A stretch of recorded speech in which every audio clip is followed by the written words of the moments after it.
Y continuamos con el panel para cerrar este día. Conectividad, la puerta hacia todo. Es el tema que tendremos a continuación en los siguientes minutos en este panel. Invitamos a nuestros panelistas, precisamente a nuestro escenario, Miguel Felipe Anzola, director de la Agencia Nacional del Espectro. Igualmente a Guillermo Solomon de Huawei, José Ayala de Ericsson, Ángel Melquizo, AT&T Latinoamérica, Mario de la Cruz de Cisco, Cristina Data de Ofcom. Este panel será moderado por Lucas Gallito, director de Política Pública para Latinoamérica de GSMA. Lucas cuenta con un máster en Business Administration de la Universidad Torcuato Di Tella, una especialización en gestión de telecomunicaciones del Instituto de Buenos Aires y es ingeniero en telecomunicaciones. Atentos entonces a todos los temas que se desarrollarán a continuación en el siguiente panel.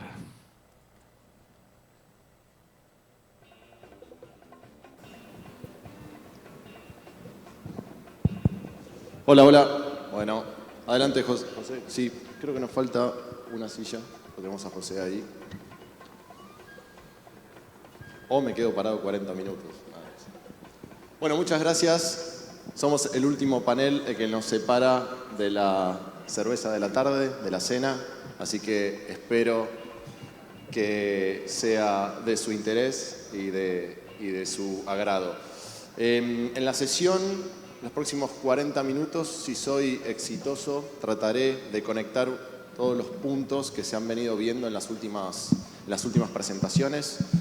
Hemos empezado hablando de las redes puras y duras. Nos han mostrado cómo la evolución de las redes de acceso han sucedido en los últimos años. Después hemos estado viendo cómo ha evolucionado el tráfico también a través de los distintos métodos de acceso, a través de Wi-Fi, a través de los servicios de cuarta y las predicciones de quinta generación. También hemos visto la transformación del operador por Ángel, como desde una compañía que comenzó en el siglo XIX, hoy es un conglomerado.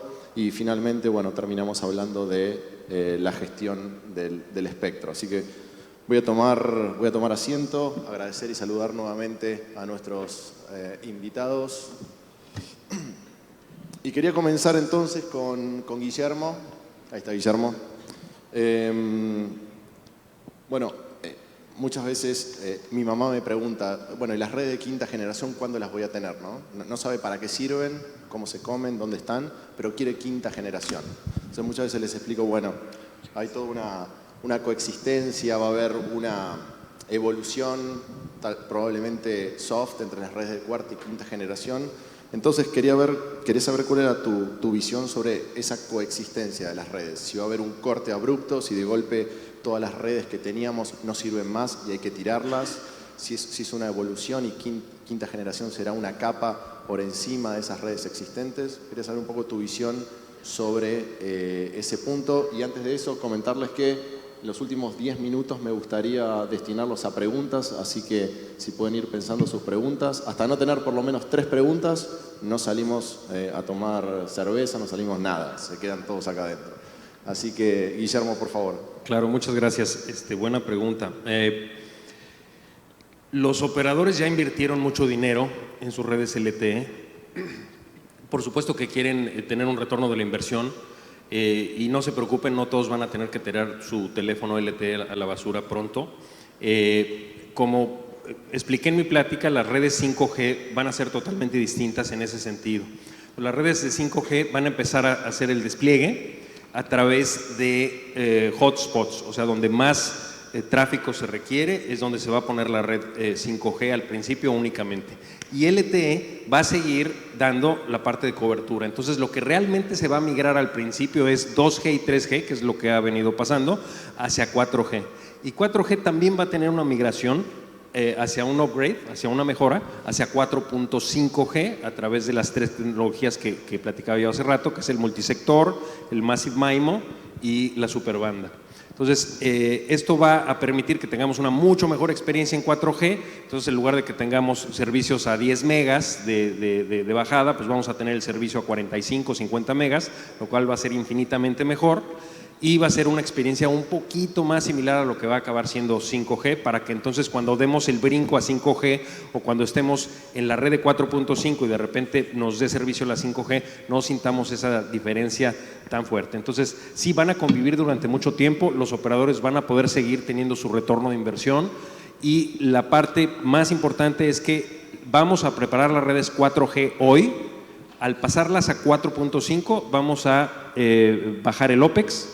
El CAPEX va a ser menor a lo que normalmente estemos acostumbrados, se va a utilizar menos energía, se va a pagar menos renta por espacio, y ya las vamos a dejar listitas para 5G, entonces va a ser muy fácil hacer la migración de las redes de lo que son los macrositios y los sitios celulares rápido, pero básicamente la red de 5G va a empezar a través de los hotspots con coberturas indoor, es lo que pensamos. Gracias Guillermo.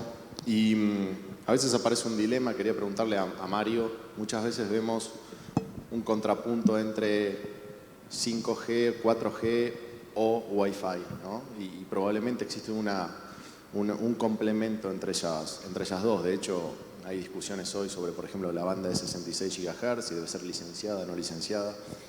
Quería, continuando con la beta técnica, tecnológica, Mario, ¿cuál es la visión que tiene Cisco sobre la evolución de esas redes? ¿Quinta generación y Wi-Fi o las tecnologías de espectro no licenciado que vengan? ¿Son complementarias? ¿Son suplementarias? ¿Cómo lo ves? Sí, Lucas, como te decía, lo vemos como una complementariedad muy importante entre las redes móviles y en el uso de espectro licenciado con el uso del espectro no licenciado, como es el Wi-Fi, y la siguiente evolución, que es el Wi-Fi 6. De hecho, parte de lo que estamos viendo es cómo las características de 5G y Wi-Fi 6 se están alineando para poder convivir y poder intercambiarse indistintamente dependiendo. Entonces, ahorita muchas veces hacemos estos cambios de manera manual, ¿no? El estar conectándonos a la red, etcétera, etcétera.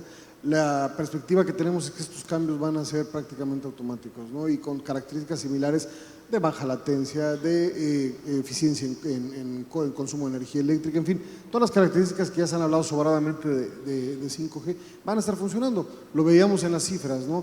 La descarga que hacemos nosotros de tráfico constantemente cuando nos conectamos a las redes de Wi-Fi no es algo que va a concluir con el 5G, al contrario, ¿no? Vemos que la tendencia viene creciente y van a ser complementarias junto con las redes 4G por el tiempo que duren, ¿no?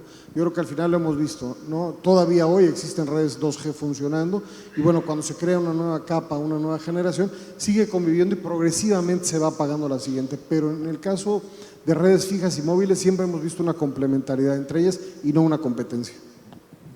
Gracias Mario. Y empezamos con Guillermo hablando de la coexistencia, seguimos contigo hacia dónde vamos con la evolución. Quería preguntarle a José de dónde va a salir el dinero, ¿no? Para construir esto, porque luce muy bien, yo quiero uno, de lo que sea que estás diciendo, Mario, yo quiero uno, pero los operadores y como proveedor de tecnología Ericsson sabe de las continuas inversiones que son necesarias para mantener la calidad de servicio, para ampliar la pisada de las redes.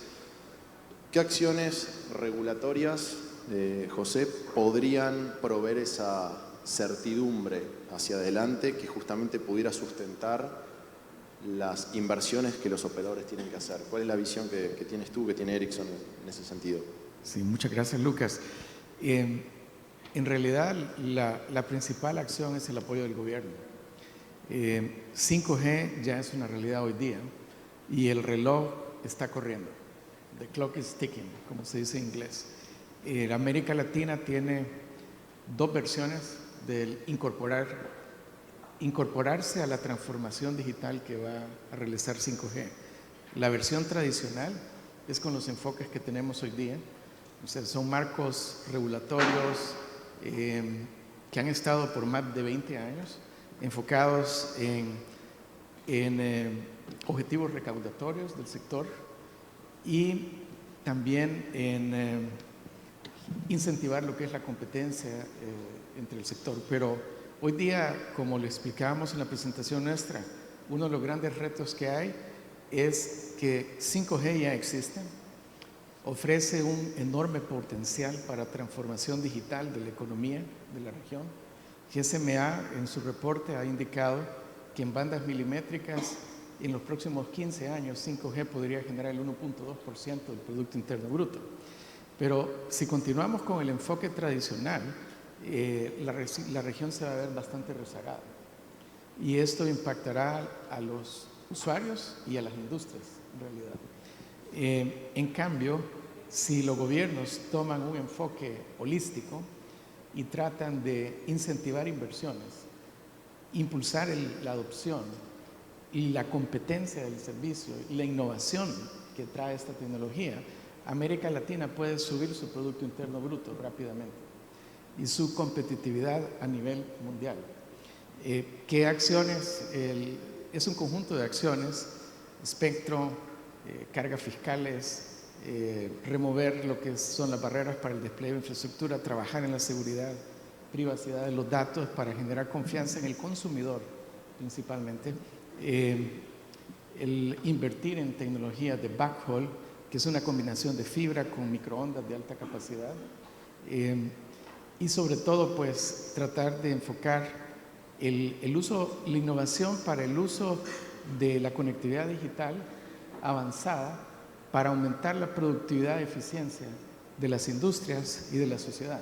No solamente para googlear redes sociales y que sea por esparcimiento, pasar a una internet de producción industrial y no de entretenimiento.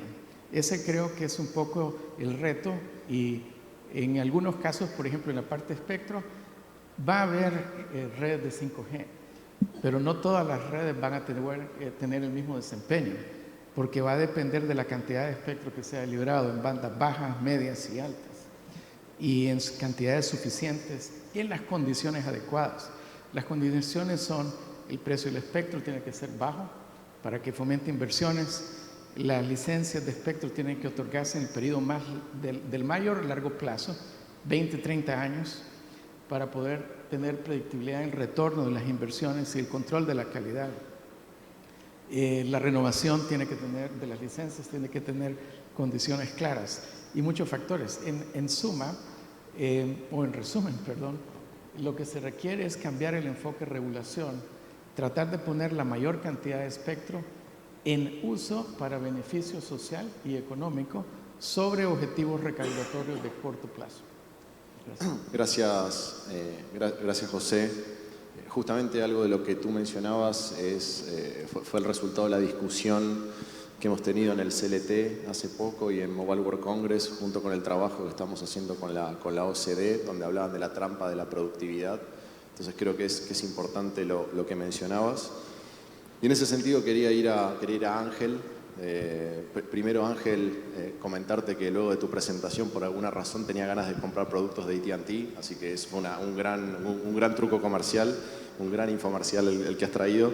Y quería preguntarte, José comentaba algunas innovaciones regulatorias que se necesitan para el desarrollo de la Internet en los sectores productivos, justamente. ¿Cuál es la visión que tiene AT&T conectando un poco la parte tecnológica, técnica, evolución, y luego ya metiéndonos en las condiciones regulatorias? ¿Cómo ven desde AT&T esos cambios regulatorios necesarios para justamente dar una respuesta a las trampas de productividad y que la industria se convierta en ese facilitador de aumento de la productividad?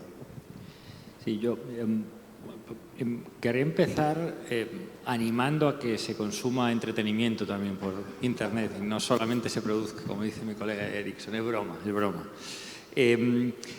Realmente, como comentaba Lucas, la región América Latina está enfrentando una serie de trampas de desarrollo que son una buena noticia, porque explican que algunas etapas del desarrollo económico y el desarrollo productivo se han superado. Y por tanto pues se puede aspirar un poco más, ¿no? La OCDE en su último informe sobre América Latina hablaba de una serie de trampas o de retos que están interrelacionados, ¿no? El primero es el de la productividad, ¿no? Esta es una región de ingreso medio, ha sido una región de ingreso medio por 6 décadas, cuando en un país promedio en Europa o en Asia en 2 o 3 décadas pasas de ingreso medio a ingreso alto, ¿no? Pero esta trampa está interrelacionada con una trampa también de vulnerabilidad, y ahí quería entrar a tu cuestión, ¿no? Y ha habido avances sociales, pero todavía hay muchas clases medias vulnerables, y ha habido avances productivos, pero todavía hay muchas empresas desconectadas, ¿no? Entonces, por eso, cuando hablamos del cierre, por ejemplo, de la brecha de conectividad en América Latina, hablamos de 45 de cada 100 latinoamericanos sin conexión, pero también hablamos de 7 de cada 10 pequeñas y medianas empresas sin conexión, ¿no? Si no se las conecta, aquellos que estamos conectados, que tenemos la suerte de estar conectados, vamos a ser más productivos, pero aquellos que no están conectados se van a quedar detrás, ¿no? Y sabemos que la desigualdad, la trampa de la vulnerabilidad productiva y social va a afectar al crecimiento económico y lo va a debilitar, ¿no? Por ello, yo querría poner el acento para empezar en el cierre de esa brecha de conectividad que vemos en el sector productivo en muchas empresas que directamente no tienen ninguna conexión. Y aquellos conectados muchas veces no tienen una conexión de suficiente calidad, ¿no? Segundo elemento, ya muy focalizado en tu cuestión, Lucas, es desde luego América Latina puede aspirar a desarrollar un sector de producción de tecnología, no solamente de uso de tecnología, ¿no?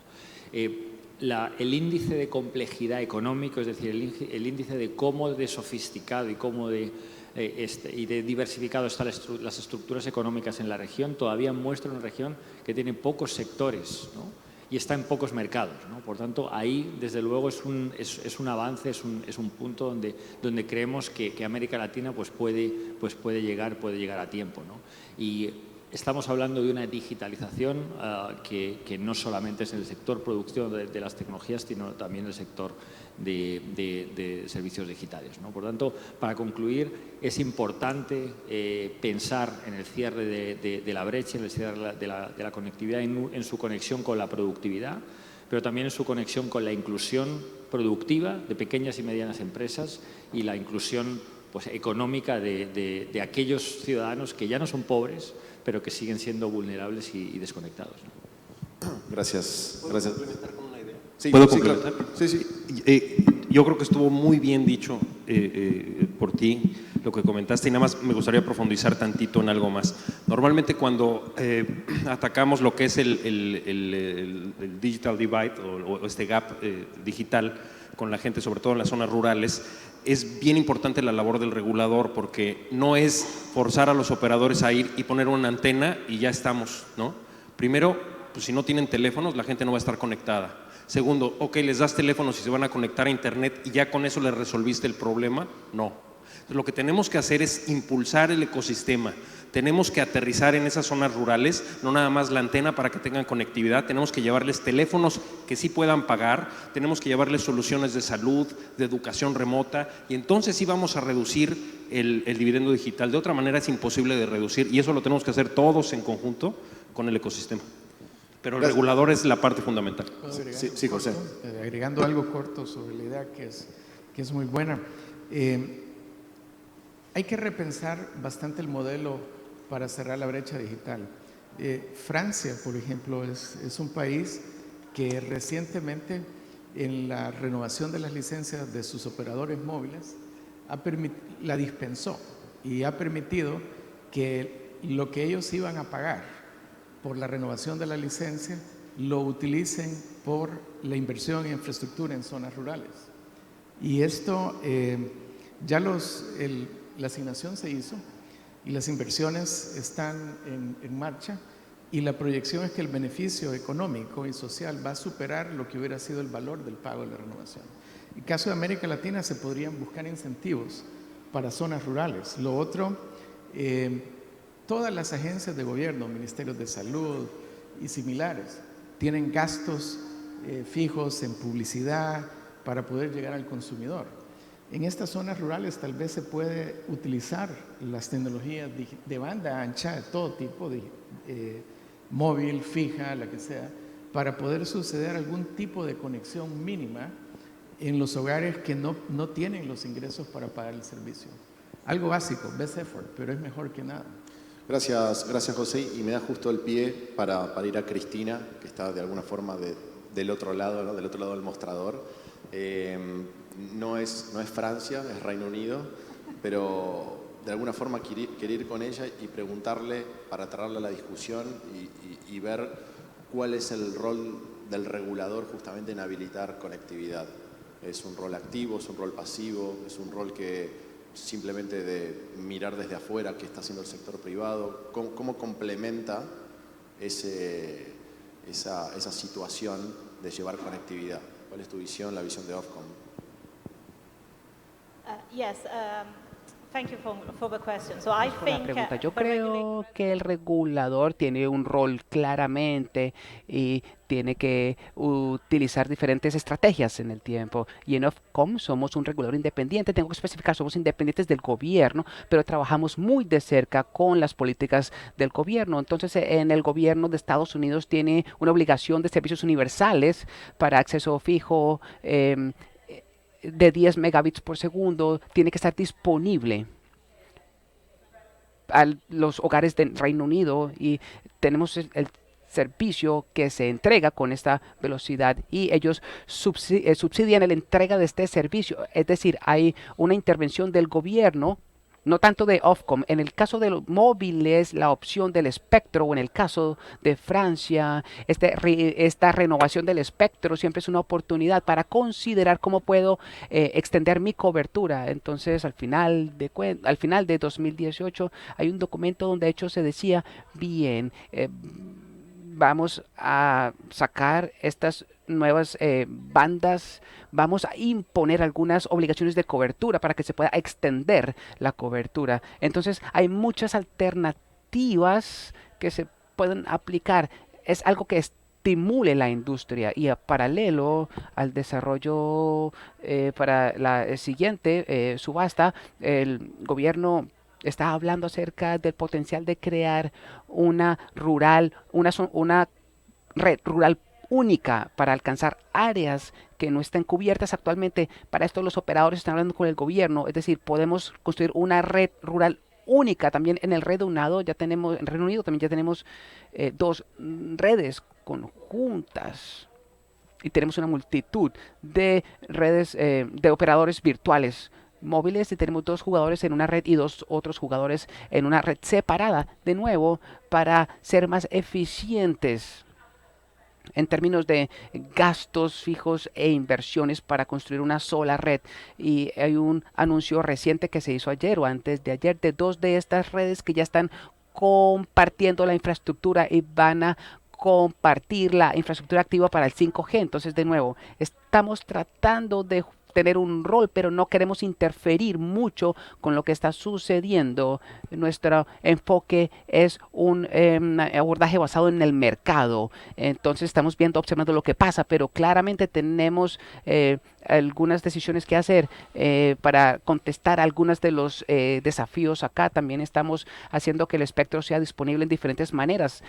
Somos conscientes de que hay unos retos y que tenemos que entregar esa digitalización, y lo que hemos aprendido es que no necesariamente pensamos acerca de digitalización para las pequeñas empresas que tengo, digitalizar mi empresa, sino es decir, cómo puedo ser más productivo, cómo puedo reducir mis tiempos muertos. Muchas veces ellos están buscando soluciones, pero al final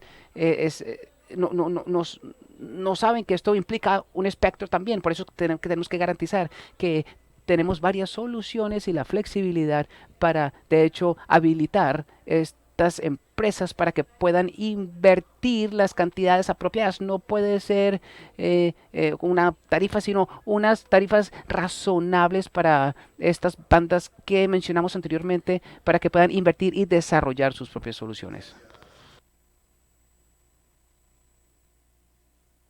List, ¿no? Se dice. Primero, felicitarte por el reciente nombramiento al frente de la Agencia Nacional del Espectro. En lo personal te deseo mucho éxito. Entiendo que este es tu primer panel en la posición, así que también es un momento, un hito importante. Bienvenido. Y yendo de lo general a lo particular, hemos estado hablando de las redes, de la evolución, de la mirada del regulador para ayudar a aumentar la cobertura, hemos hablado de las cuestiones vinculadas al despliegue, y yendo un poquito a lo particular del caso de Colombia. Hace poco, en abril, la Agencia Nacional del Espectro publicó una consulta pública sobre bandas de frecuencias para 5G en Colombia. Me gustaría que hagas un breve raconto de las preguntas que se hicieron, cuáles han sido las respuestas, qué ha sido aquello que te ha llamado la atención, cómo la ANE capturó todo eso y cuál es el proceso posterior de elaboración de esta hoja de ruta hacia adelante. Perfecto, Lucas, muchas gracias por el saludo y un saludo especial también para mis colegas. En efecto, la Agencia Nacional del Espectro publicó un documento a principios de abril de este año.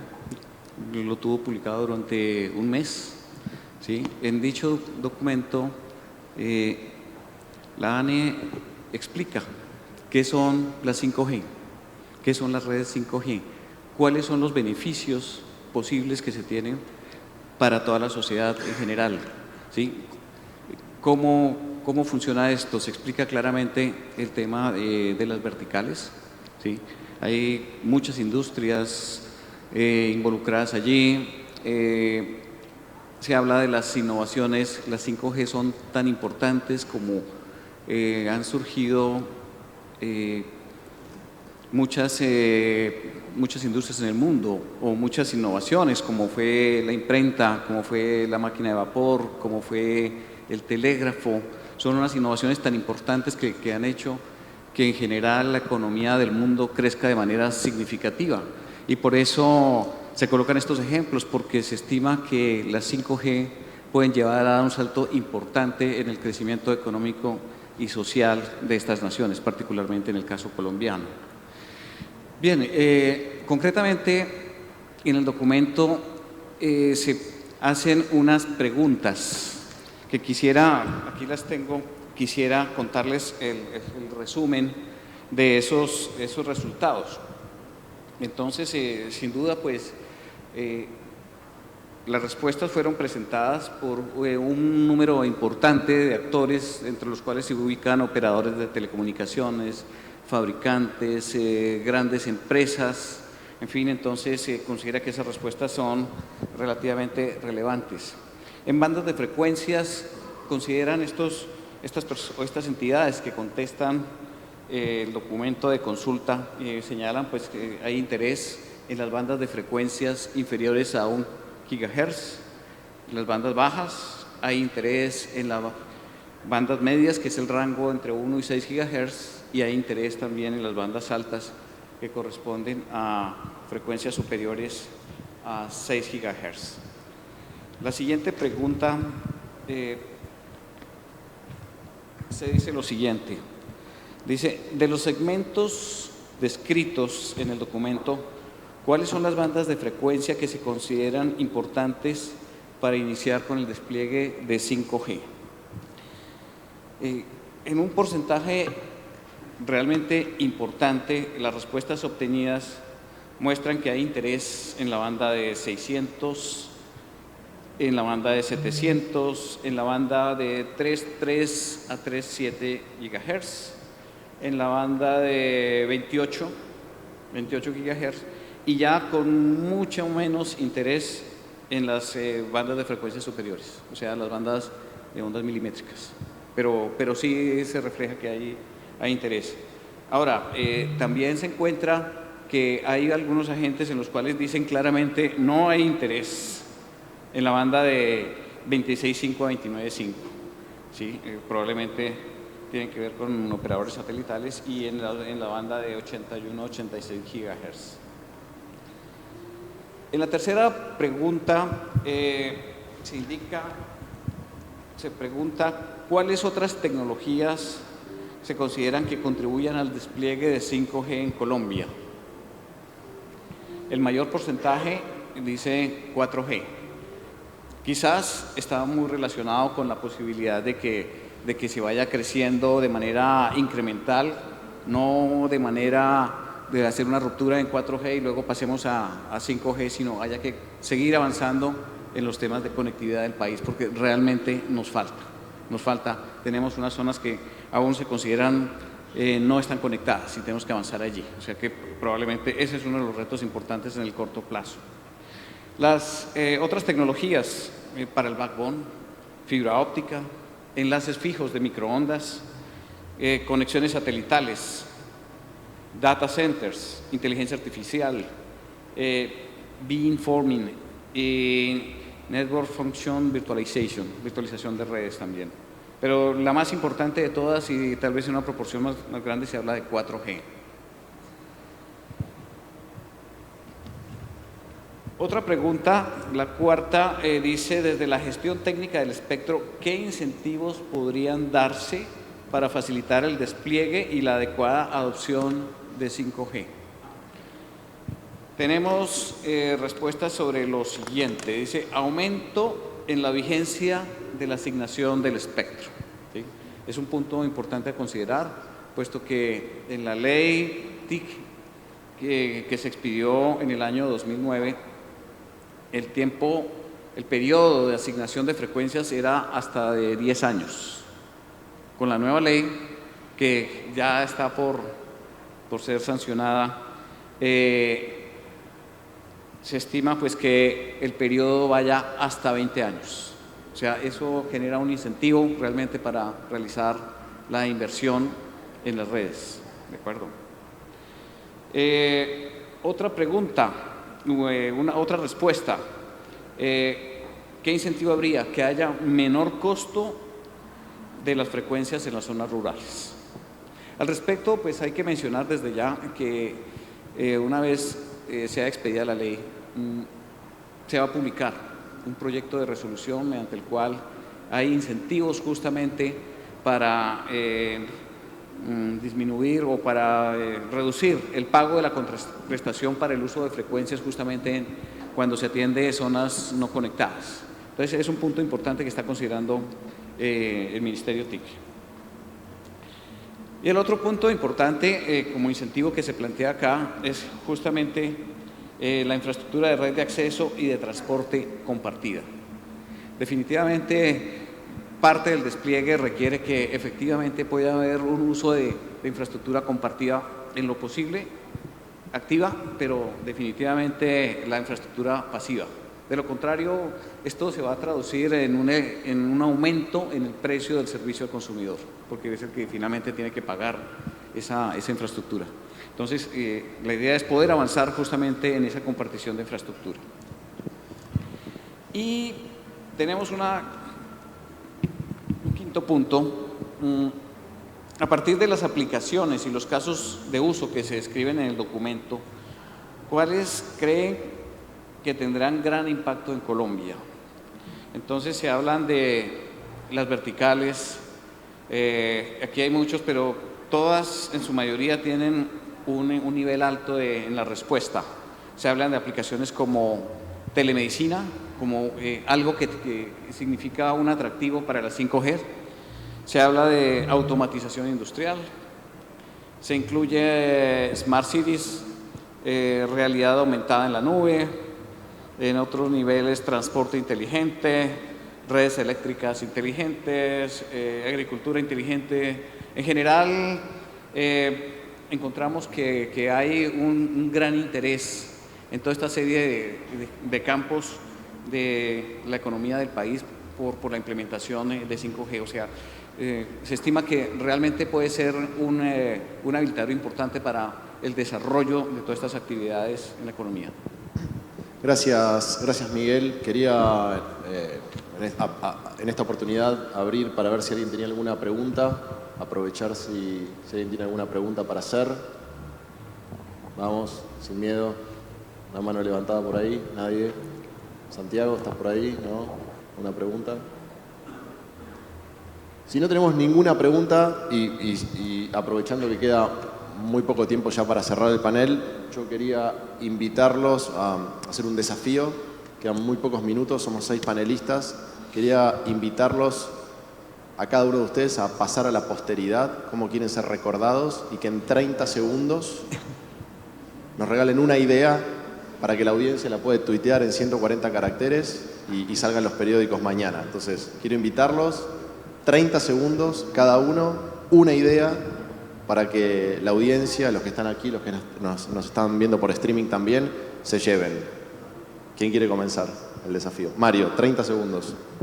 Sí, yo creo que la idea principal es que antes las redes se pensaba en hardware principalmente y eran poco flexibles, ¿no? Yo creo que ahora el software y las redes definidas vía software son cada vez más inteligentes, deben ser seguras punto a punto, independientemente del tipo de red que use, y deben de dar visibilidad. Visibilidad en términos de hiperlocalización y visibilidad en términos de analíticos para la toma de decisiones, para que sean las redes que se adapten a los modelos de negocios y no los modelos de negocios a la disponibilidad de las redes. Gracias, Mario.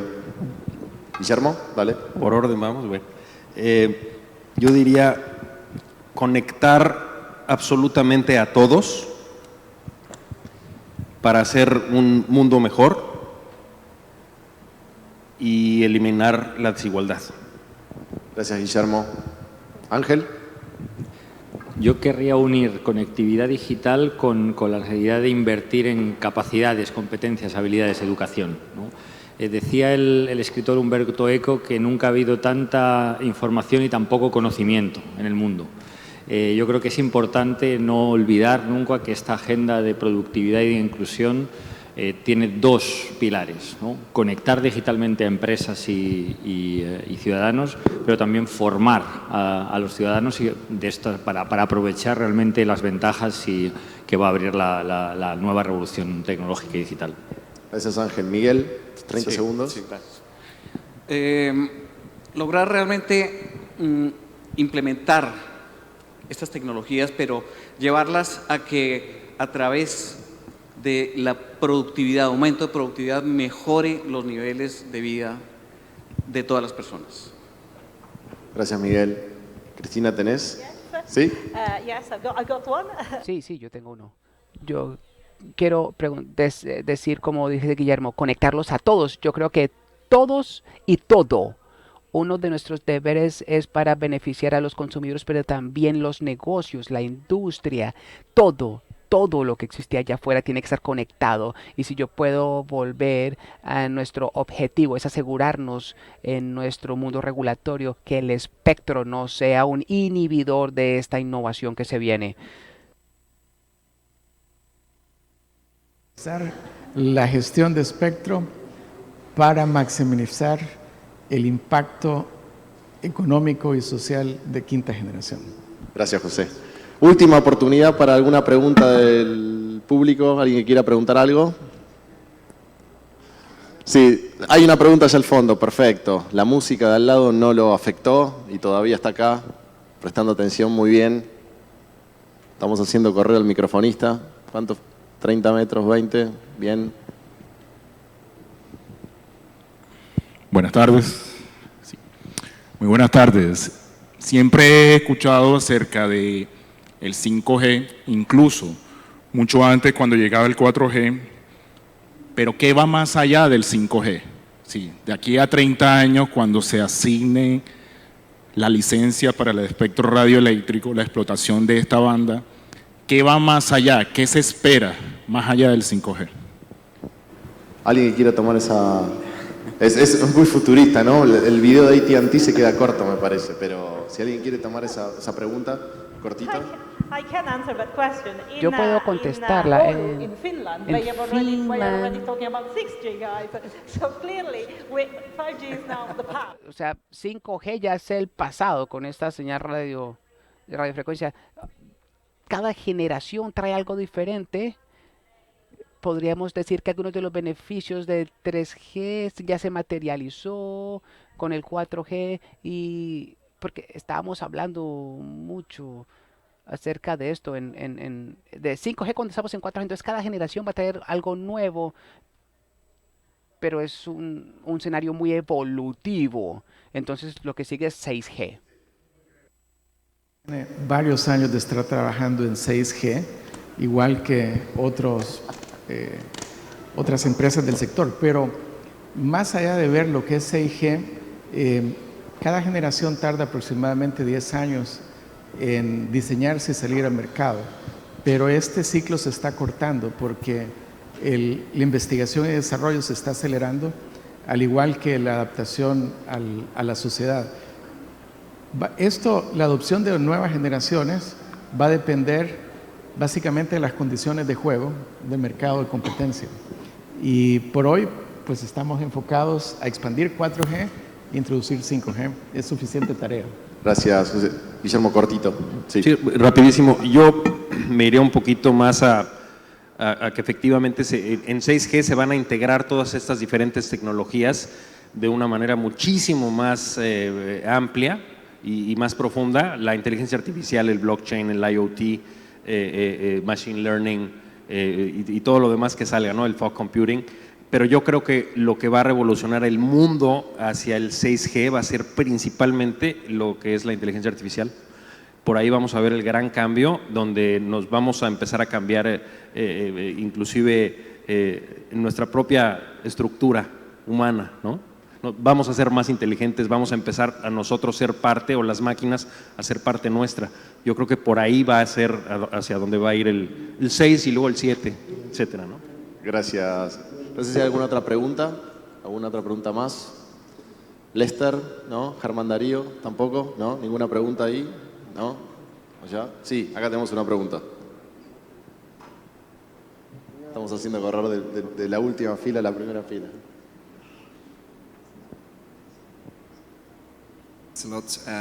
It's a question to the guys from the industry, Ericsson, Cisco, and Huawei. From your perspective, what is the biggest? Desde su perspectiva, ¿cuál es el cuello de botella en relación con su cooperación con las administraciones en términos del 5G? Mencionaron impuestos, la programación del 5G, estandarización. ¿Cuál es la ventaja más grande para este tipo de, digamos, emprendedores, no solamente operadores MNO, pero también a los proveedores? ¿Cuáles son sus expectativas en términos de la administración pública? For guys from Ericsson, Huawei as well. Ericsson y Huawei y de Cisco. Espero haber entendido la pregunta. Creo que el mayor de la colaboración de la industria y estandarización es la armonización de las tecnologías y las economías de escala que benefician a todos. El éxito de la industria móvil se basa en un hecho muy simple, y es que 2G tuvo un acuerdo global desde el inicio y roaming se incluyó. Eso hizo que el terminal 2G fuera muy asequible y llegó como a un rango de $20. Entonces eso creó esa opción masiva.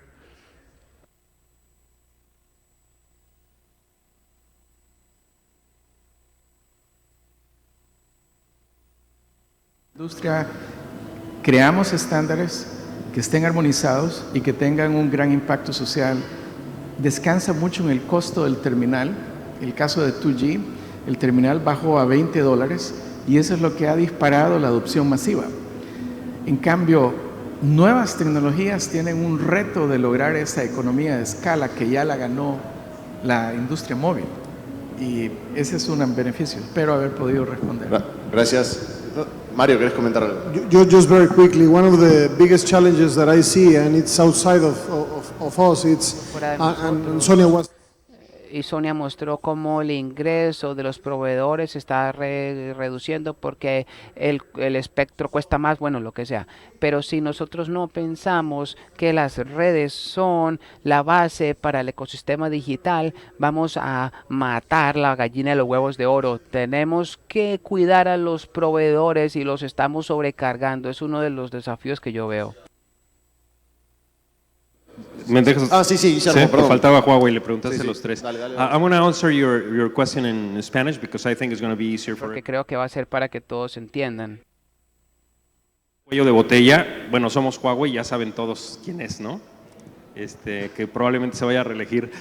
Bueno, fuera de broma, y yo creo que efectivamente es que nos pongamos todos de acuerdo. Lo que menos queremos es una guerra entre VHS y Beta, o entre UMTS y CDMA. tenemos que ponernos de acuerdo en los estándares, lo estamos haciendo, eso va a llevar a economías de escala y las economías de escala va a permitir que todo sea mucho más barato. Pero lo que es más importante también es que entendamos los proveedores, los operadores, los reguladores y todo el ecosistema, que debemos de trabajar en conjunto, compartir redes, compartir espectro, de toda vez que si lo hacemos de esa manera vamos a hacer que el negocio de 5G sea exitoso para el usuario final, y si lo es para el usuario final, entonces todos vamos a ganar dinero de él. Bueno, gracias Guillermo. Dos cosas finales. Primero, hay un reloj que está en cero acá titilando, ¿no? Eso es lo primero. Lo segundo, más importante, que la música está sonando al lado, ya nos indica que no se puede concentrar más en este panel. Espero, hace 40 minutos les prometí tratar de encontrar respuestas a la conexión entre los distintos puntos que hemos venido teniendo en las presentaciones de la tarde. Espero haber sido exitoso con eso. Simplemente pedirles un aplauso para nuestros panelistas, agradecerles por su tiempo. Bueno, gracias por la atención.